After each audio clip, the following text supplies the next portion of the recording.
A very good evening and welcome back, ladies and gentlemen. First and foremost, let me thank you for the greatest support. For what you're doing, ladies and gentlemen, is very much okay, and I have to appreciate you for the good work that you are doing, the support and all that, the subscription and all that. We are heading at, we're almost at 14,000 and hopefully we are heading, I say that our target is to hit 20,000. Probably before the end, let's say before the end of September. We are in August. Before the end of September, please, ladies and gentlemen, let us try as much as we can to hit 20,000. Let me say this, because in this video I want to talk about two things. Number one, I would like to say this, that there is nothing that happens in darkness that fails to be known in light.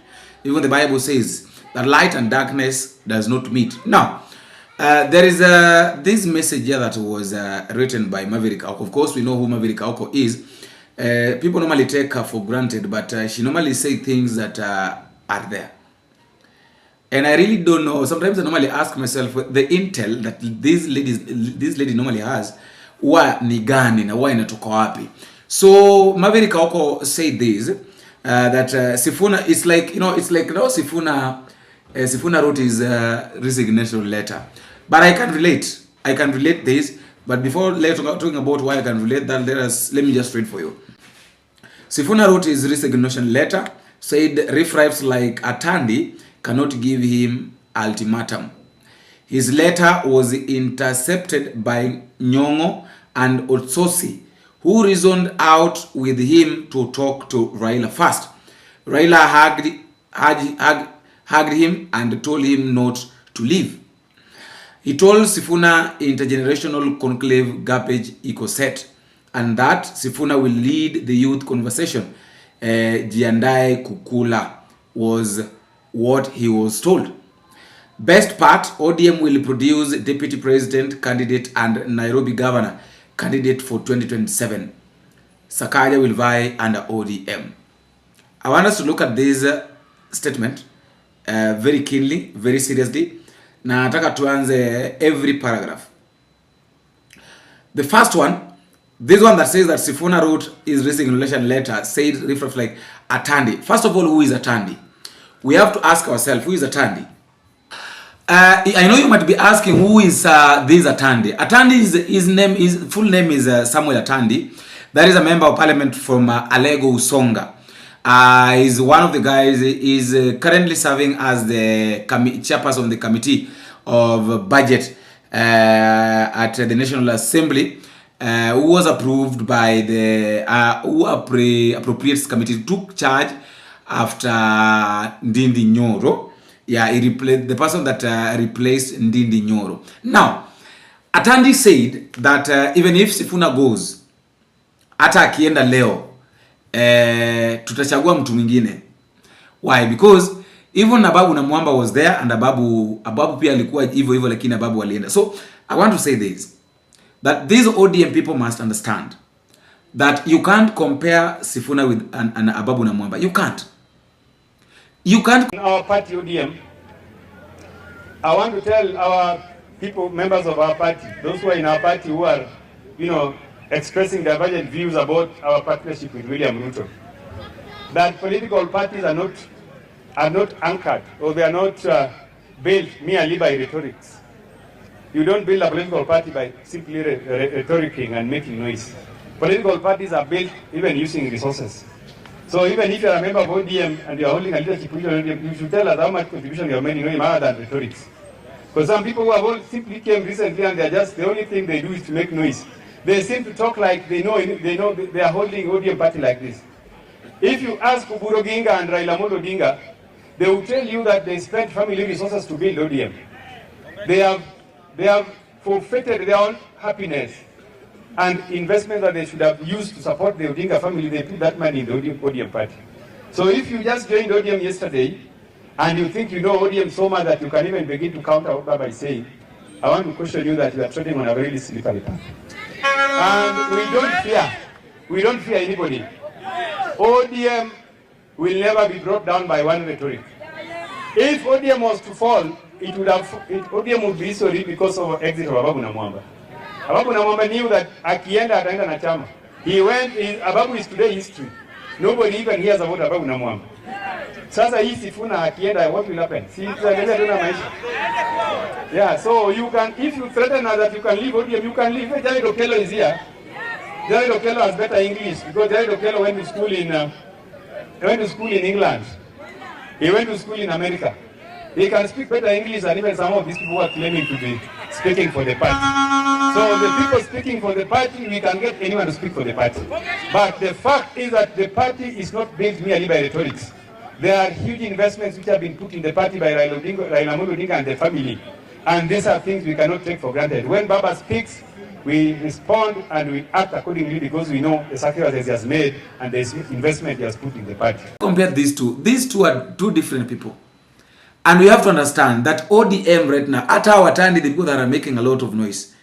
This ODM imebebwa na Sifuna. If not Sifuna, then this party itaenda.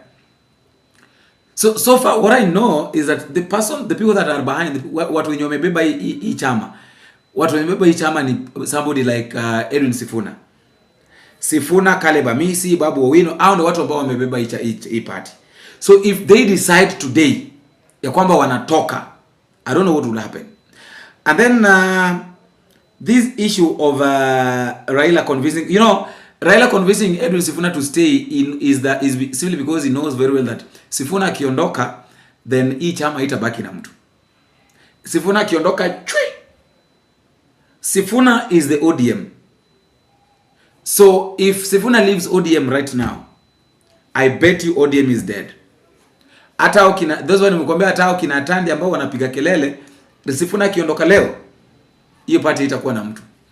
And then Mavire Kawako is telling us that ODM will produce deputy president candidate and Nairobi governor candidate in 2027. Now, I want us to look at two things here. Number one, we have to ask ourselves that who is this person that we are being told that anaenda kusimama na William Ruto kama deputy president wake? There are two people. Either Gladys Wanga or John Mbadi. Unaona venye John Mbadi anazungumza na watu nikana kwamba amefika. So pengine aliambiwa, he was promised that utakuwa deputy president, which will not work. Gladys Wanga, hiyo rumors imekuwa hapa na pale kila wakati kwamba William Ruto atamchukua Gladys Wanga awe naibu wake mwaka 2027. I don't know how that one is going to work because William Ruto pia amepromise watu wengi sana deputy president. So you can't know ya kwamba ataenda na nani. But one thing I have to be sure and I'm sure of is that Kithure Kindiki is not going to work with William Ruto. That is a fact. Kithure Kindiki is not going to be William Ruto's deputy president coming 2027 because he has got nothing to offer. Anatumiwa tu saa hizi mambo na empowerment, anaambiwa kimbia huku anakimbia, enda huku anaenda, pea watu shilingi 64 anapeana, lakini at the end of the day we have to accept that there is nothing that Kithure Kindiki is going to help with William Ruto with. Na Ruto anapenda watu ambao anawatumia, watu wenye is getting something from them. So if he can't get anything from this Soprano guy, why must he work with him? Unaona, that is why he realized that he can by working with Rigathi Gachagua he can be the president, and he worked with Rigathi Gachagua. After working with Rigathi Gachagua na akakuwa rais, what happened? Si aliamua kumtimua. So at the end of the day, we have to accept that Soprano guy Kithure Kindiki, wewe kubali tu kutumika, and then at the end of the day utakubali tu kuenda nyumbani roho safi. Hakuna mtu ambaye atakushika mkono. Wewe I think hata ni kama siasa ya Kithure Kindiki imeishia hapo. That is just my thought and that is what I'm thinking. Maybe siasa ya Kithure Kindiki itaishia tu hapo tu. And another reason why I was thinking that hii mambo na nini ya Sifuna inaweza kuwa real is considering Saboti constituency wa Mama Empowerment, which has been event which has been organized by Caleb Amisi. Of course we had Caleb Amisi saying that ni yeye tu na Sifuna ndio hawagopi kumrekebisha Raila Odinga. Au wengine wanaogopa sana. So I was looking at these names that are here. And I was like, well, so this is the plan. Na hata kama ni plan ambayo iko sijui naweza sema iko reasonable ama sijui kwa nini. Because look at the host. The host is Caleb Hamisi. And then we have got the chief guest. The chief guest is Honorable Edwin Sifuna. That is the Senator, Nairobi County. And then hapa chini, nataka tuangalie. Hapa chini we have got Honorable Gathoni wa Muchomba, we have got Babu Owino, Muhammad Ali, Peter Salasia, Dick Maungu, Tim Wanyonyi, Jack Wamboka, Kalasinga, Masimbo Kalasinga, we have got Nyamita, we have got Teddy Mwambike, Wilberforce Oundo, Robert Basil, Calvin Gisairo, Joshua Kimilu, Patrick Simiyu, na mwisho we have got Anthony Kibegendi. I really don't know what, sijui kama unaona kitu hapa. So Wamuchomba is going to be the assistant chief guest. Huh? I don't want to talk about this. I just want you to tell me what you think at the comment section concerning this. This one, you just tell me what you think. We also have Honorable Barongo down there. The pre-nearance. This thing is happening tomorrow, by the way. And let me just know what you think at the comment section.